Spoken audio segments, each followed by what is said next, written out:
Good morning, students. We are going to study section 3. यह एक poem है हमारी, When I am an old lady, यानी जब मैं एक बूढ़ी औरत बनूंगी या जब मैं बूढ़ी हो जाऊंगी तब, यानी वो तब की बात बताते हैं, तब मैं क्या क्या करने वाली हूँ। तो हम इसके स्टार्ट कर रहे हैं। तो इसमें पढ़ेंगे हम नोबडी नोज, यानी कोई नहीं जानता, what goes on in the mind of the young, यानी जो जवान होते हैं उनके दिमाग में क्या कुछ चल रहा होता है। ठीक है। And read this poem to find out, यानी इस पोएम को आपको पढ़ना है, स्टडी करना है और उसको पता लगाना। फाइंड आउट कहते हैं तलाश करना, search. What the young lady in the poem, यानी जो इस पोएम में जो जवान औरत है, is longing to do when she is an old lady, यानी वो क्या क्या करने की इच्छा रखती है जब वो बूढ़ी हो जाएगी, यानी जब उसकी उम्र ज़्यादा हो जाएगी और वो बुढ़ापे तक पहुंचेगी तो वो क्या क्या एक्टिविटीज़ करना पसंद करेगी। तो अब हम इसको स्टार्ट कर रहे हैं। When I am N old lady, यानी जब बूढ़ी हो जाऊंगी, आई शैल लिव विद ईच किड, यानी मैं हर किसी बच्चे के साथ रहूँगी। यानी आई शैल लिव विद ईच किड, यानी ऐसा लगेगा कि मानो मैं किसी जैसे एक बच्चे की आदत मेरे अंदर आ जाएगी। And bring so much happiness just as they did, and bring so much happiness, और वो लाऊंगी या फिर मैं आनंद लूँगी हैप्पीनेस का, यानी खुशी का, जस्ट एज दे डिड, यानी जैसे कि बच्चे करते हैं अपनी खुशी में या फिर अपनी मर्जी के मालिक होते हैं बच्चे, तो वो अपनी खुशी के लिए वो कोई भी एक्टिविटी करते हैं जितना वो चाहें। आई वॉन्ट टू पे back all the Joy they have provided, यानी आई वॉन्ट टू पे, यानी मैं वो सारा कुछ अदा करना चाहती हूँ। बैक ऑल द जॉय, वो सारा आनंद, दे हैव प्रोवाइडेड, यानी जो वो मुझे देंगे या फिर जो वो मुझे यानी प्रोवाइड करेंगे। रिटर्निंग ईच डीड, यानी रिटर्निंग बोलते हैं वापस होना, ईच डीड हर काम के लिए। Oh they will be so excited, ओ जब वो ऐसी बातों को या ऐसी ख्यालों को अपने दिमाग में इमेजिन करती है तो वो कहती है कि दे विल बी सो एक्साइटेड, यानी इस तरह की एक्टिविटी देखकर वो बहुत ही ज़्यादा उत्तेजित हो जाएंगे, एक्साइट हो जाएंगे। I shall write on the wall with red white and the blues, यानी जैसे आमतौर पर जो बच्चों की हैबिट्स होती है, यानी कोई भी पेन अगर कोई भी चौक वगैरह उसके हाथ में आ जाता है तो दीवार पर लिखना शुरू कर देते हैं। तो वो क्या कहती है कि जैसे बच्चे किसी भी चीज़ को हाथ में लेकर जैसे दीवार पर लिखना शुरू कर देते हैं, तो वो कहती है आई shall write on the wall, यानी मैं दीवारों पर लिखूंगी, विद रेड्स यानी लाल कलर से, वाइट सफ़ेद से, एंड ब्लूज और नीले से, और एंड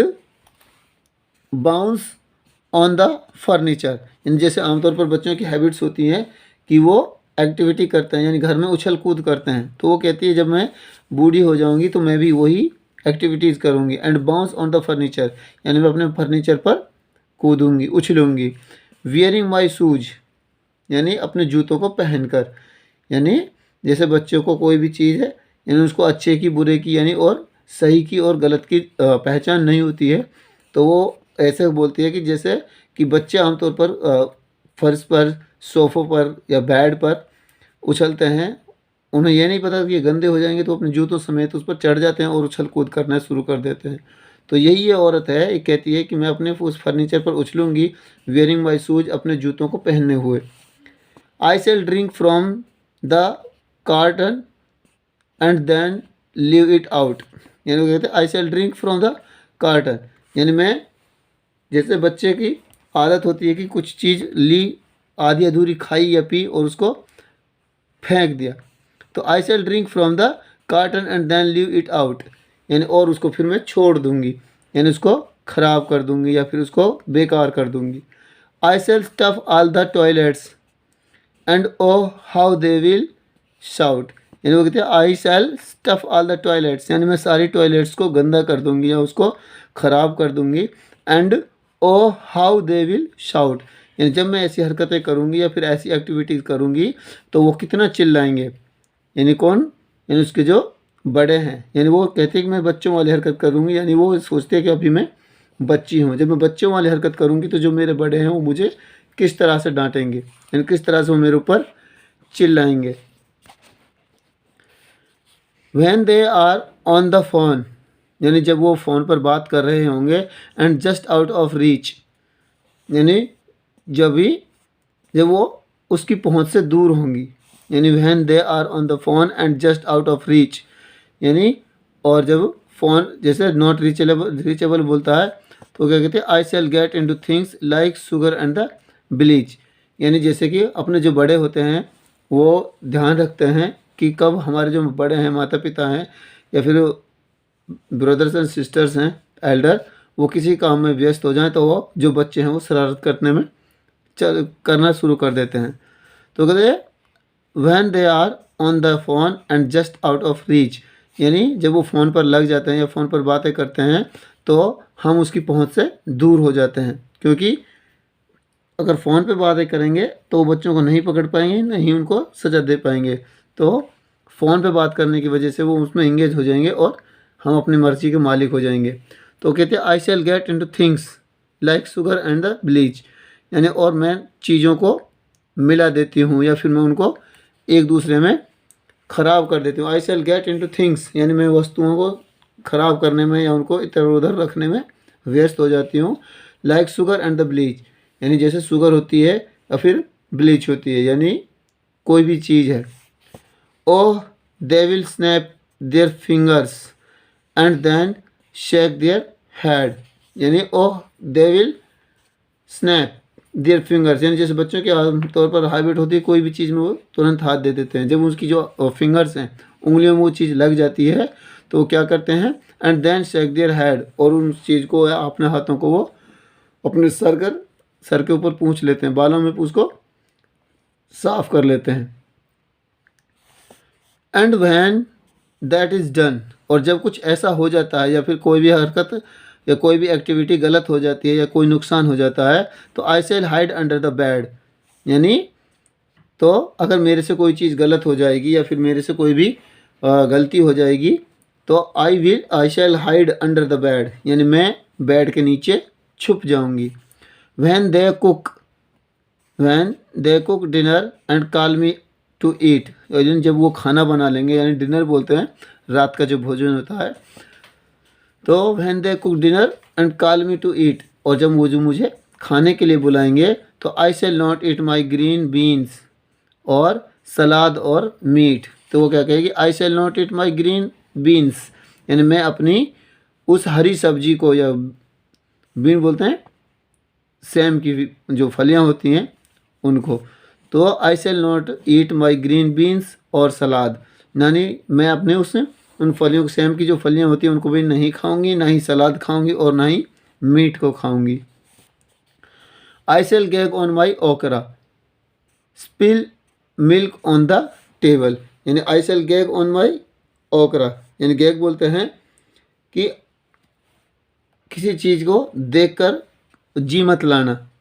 तो I shell gag on my ओकरा, यानी ऐसा लगता है कि मानो जो मेरा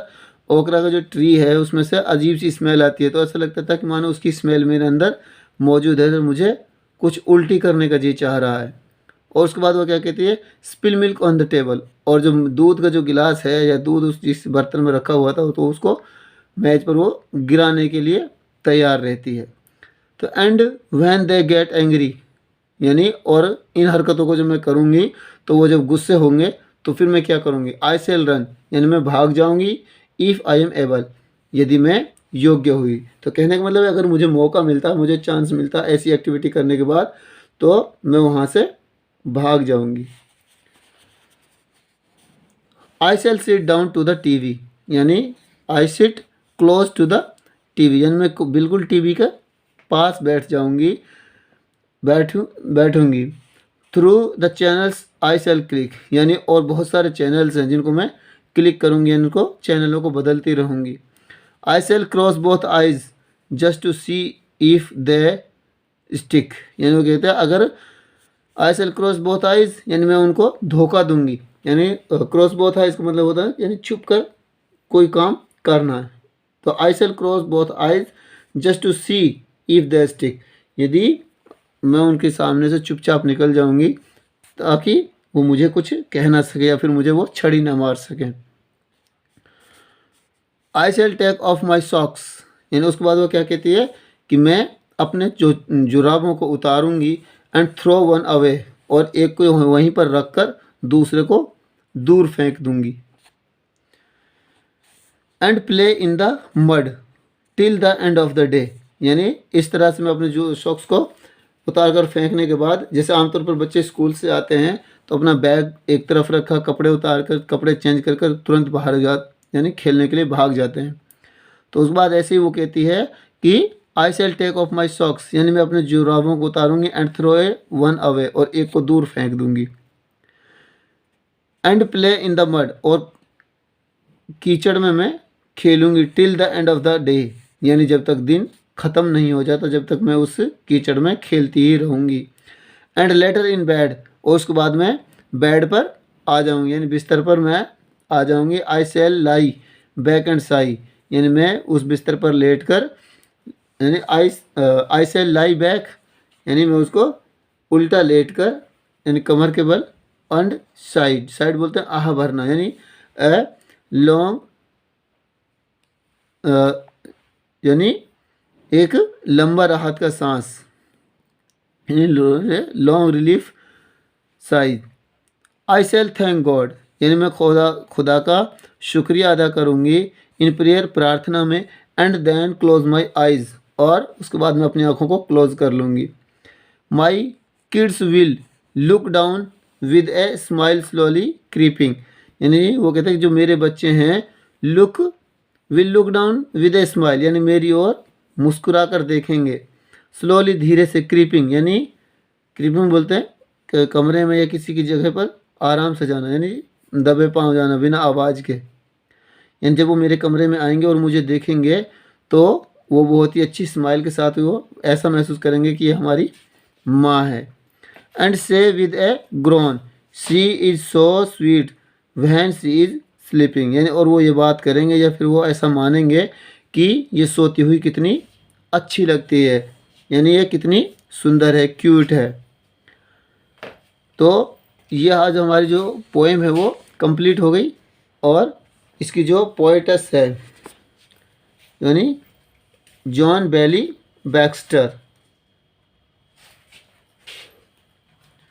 तो इसमें जो ये हमारी जो पोएम है इसमें एक जो लेडीज़ हैं वो ये चाहती है, यानी अपनी विलिंगनेस को एक्सप्रेस करने के लिए एक्सप्रेस करती है और बताती है कि मैं क्या क्या